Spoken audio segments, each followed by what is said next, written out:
Bonjour à tous et à toutes, je suis ravie de vous retrouver aujourd'hui en vidéo pour vous présenter ma première partie de mon book haul du mois de septembre, puisqu'en fait si j'ai fait beaucoup de lectures en septembre, j'ai également fait beaucoup d'achats en septembre et il y a également eu énormément de réceptions.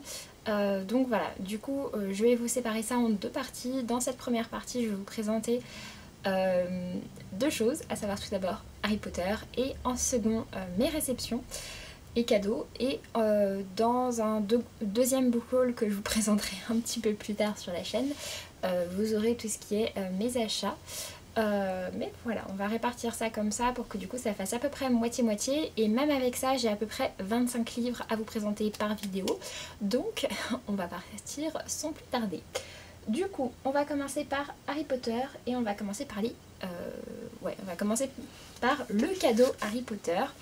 Mon copain s'est rendu au Royaume-Uni cet été et du coup quand je suis rentrée de mon job d'été début septembre, il m'a offert un petit cadeau, à savoir l'édition Harry Potter, l'édition d'Harry Potter and the Philosopher's Stone en hardback aux couleurs de ma maison, à savoir Serre d'Aigle.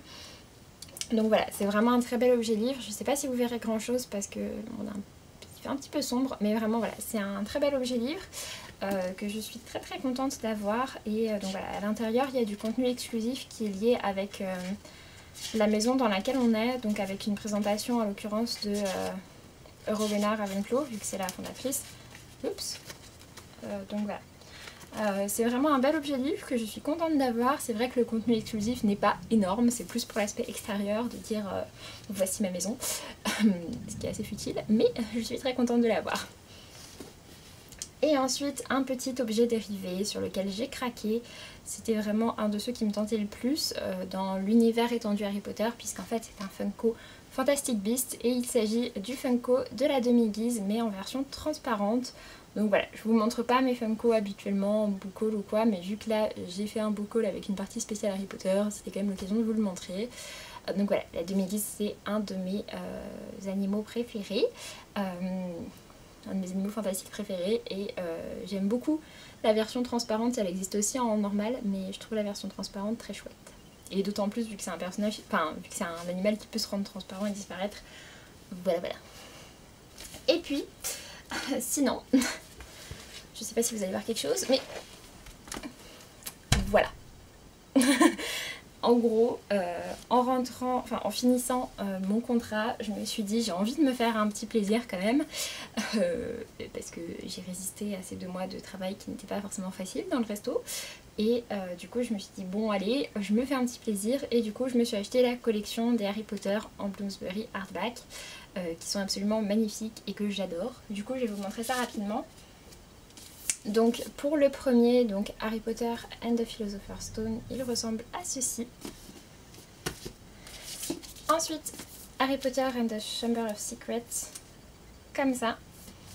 Après on passe à mon préféré avec Harry Potter and the Prisoner of Azkaban. Enfin c'est pas mon livre préféré, mais clairement c'est ma couverture préférée par contre, hein. Elle est juste magnifique. Le quatrième qui pour le coup est un de mes préférés au niveau du livre, donc Harry Potter and the Goblet of Fire. Puis Harry Potter and the Order of Phoenix. Ensuite Harry Potter and the Half-Blood Prince. Et pour terminer Harry Potter and the Deathly Hallows, qui est aussi un de mes préférés. Et pour vous montrer un petit peu, donc à chaque fois en fait c'est une jaquette avec à chaque fois le livre qui ressemble à ça. Voilà, pour vous montrer rapidement. Mais voilà, vraiment je l'ai trouvé super beau, et pour ma part j'ai lu les Harry Potter pour la plupart dans l'édition poche française, donc les folios qui sont quand même assez moches, et du coup j'avais très envie d'avoir une belle collection des Harry Potter. Et ceux-ci je bavais absolument dessus, mais je les trouvais très chers, et en fait finalement je les ai trouvés sur le site de The Book Depository. Ils vendent le coffret entier, mais pour ma part je les ai sélectionnés un par un. et j'en ai eu pour 100 € tout rond. En général on les trouve plutôt aux alentours de 130 voire 150 €, et du coup voilà, pour 100 € je trouvais ça quand même plutôt raisonnable. Ça revient moins cher que de les acheter tous en Gallimard, et c'est de l'hardback avec des couvertures que je trouve absolument sublimes, donc voilà. Du coup j'ai craqué, mais je suis très contente d'avoir craqué pour ça. Et puis en plus de ça, ce ne sont pas des livres qui rejoignent ma pile à lire puisque je les ai déjà lus. Et ensuite du coup on va pouvoir passer aux réceptions qui sont comme je le disais très nombreuses elles aussi. Et on va commencer par ce qui était plutôt des cadeaux et non pas les services presse. Ma grand-mère tout d'abord m'a offert 2 romans. Elle m'en avait déjà offert quelques-uns en août quand je suis partie de chez eux, et puis elle m'en a ramené quand elle est venue en septembre. Avec tout d'abord le livre perdu des sortilèges de Deborah Harkness, qui est donc le premier tome d'une série qui s'appelle je sais plus comment, je sais plus, bref. Donc c'est le premier tome d'une trilogie il me semble. Ma grand-mère l'a lu, elle a plutôt bien apprécié mais sans plus, et je lui avais dit qu'il me tentait en fait au moment où elle le lisait, et du coup elle m'a dit bah tiens si tu veux le lire aussi je te l'offre. Donc voilà, je suis curieuse de lire ça, pardon. Et c'est un livre qui parle plutôt de sorcières et qui du coup est plutôt adapté à la saison. Et le second qu'elle m'a offert, pareil, c'est un roman qu'elle avait dans sa bibliothèque et qu'elle a lu avant de me passer. Il s'agit de Un pont sur la brume de Kij Johnson. C'est un roman qui est paru aux éditions du Bélial, donc c'est les petits livres comme ça. Dans leur collection 1 heure lumière, puisque ce sont des romans qui sont assez courts et qui donc en théorie peuvent se lire en 1 heure. Donc voilà, celui-ci est un peu particulier, il se parle d'un pont qui est impossible à construire si je me souviens bien, puisqu'il y a des choses étranges de l'autre côté, notamment une brume mortelle, etc. J'avais commencé à lire juste les premières pages, j'aimais plutôt bien, ça a l'air un petit peu particulier, mais j'aimais plutôt bien et je suis très curieuse de lire ça. En plus de ça, je trouve que c'est une collection dont les livres sont vraiment très sympas. Et puis il avait reçu quelques prix, ça ne gâche rien puisque autant les prix littéraires en littérature générale je m'y fie pas trop, autant en littérature de l'imaginaire je trouve ça un peu plus intéressant à suivre. Ensuite, comme vous le savez sûrement maintenant, j'ai gagné le concours Charleston en janvier qui me permettait de gagner toutes les sorties poche de Charleston de l'année. Donc voilà, c'est le concours à gagner. Et du coup, eh bien, tous les mois j'en recevais 2, sauf pour ce mois-ci où j'en ai reçu 3, puisqu'il y a 3 sorties poche. Tout d'abord la sortie de Une américaine à Monaco de Sophie Andriensen. C'est un livre qui parle de l'histoire de Grace Kelly, quand elle est devenue princesse de Monaco, il me semble. Pour le second, il s'agit de L'impossible amour de Cathy Mulholland de Catherine Cookson. Il y a un autre roman de la même auteure qui est sorti en grand format chez Charleston, et pour celui-ci ça se passe entre des années 1860 jusqu'à la Seconde Guerre mondiale apparemment, avec une histoire de famille, etc. Et pour le dernier qui est à peu près 2 fois plus épais que les autres, il s'agit de Hope ou le secret des Harvey de Leslie Pierce. À nouveau c'est une histoire avec des secrets de famille et ça se passe en Angleterre, si je dis pas de bêtises, au 19e siècle, c'est ça, dans l'Angleterre victorienne. Donc pourquoi pas également découvrir ça. Et pour terminer sur les petits cadeaux, un livre qu'on a eu la surprise de recevoir par la maison d'édition Rivage. En fait j'avais gagné par Babelio le livre Sucre Noir et du coup j'ai rencontré Miguel Bonnefoy, son auteur. Et lors de la rencontre, les éditions Rivage nous ont remis un des précédents romans de Miguel Bonnefoy qui vient de ressortir en poche chez eux. Et il s'agit de Jungle. Alors pour le coup ce livre-ci en fait est une commande, à savoir que Miguel Bonnefoy a participé à une expédition dans la jungle et qu'il a dû écrire ce qui s'est passé. Donc voilà, j'aimais beaucoup, quand j'ai lu Sucre Noir, j'aimais beaucoup sa description de l'univers, pas de l'univers mais de l'ambiance qui correspondait déjà à cette ambiance vénézuélienne qui est la sienne puisque c'est son pays natal. Mais j'avais eu un petit peu de mal avec l'histoire, donc voilà, j'espère que ça me plaira davantage dans ce court roman, et puis dans tous les cas je suis très curieuse de lire ça. En plus voilà, ça fait à peu près 125 pages, ça devrait se lire rapidement et j'aime plutôt bien cette couverture. Ensuite on passe au service presse que j'ai déjà lu et que j'ai reçu du coup plutôt en début de mois, avec tout d'abord Leiden, le secret d'Ellie de Julie Müller-Wolb. C'est le prix de l'imaginaire Françoisien Nouvelle Plume de cette année. Je vous en ai déjà parlé en vidéo, c'est un livre sur lequel j'ai eu un avis un petit peu mitigé mais que je suis quand même plutôt contente d'avoir découvert. Ensuite, j'ai reçu 2 romans de la part de Hugo Roman. Ce sont les 2 romans que je vous ai présentés dans mon dernier point lecture, que vous avez eu juste avant cette vidéo normalement. Il s'agit tout d'abord donc de Viens on s'aime de Morgane Moncomble, une petite romance très mignonne que j'ai beaucoup aimée. Et qu'en plus de ça, je l'ai reçu dédicacée à mon nom. Donc pour Axel, bienvenue chez Violette et Loane et Mistinguette au programme de l'amour et beaucoup de chocolat. Donc voilà, j'étais très contente de le recevoir et d'autant plus que c'est un livre que j'ai vraiment bien apprécié.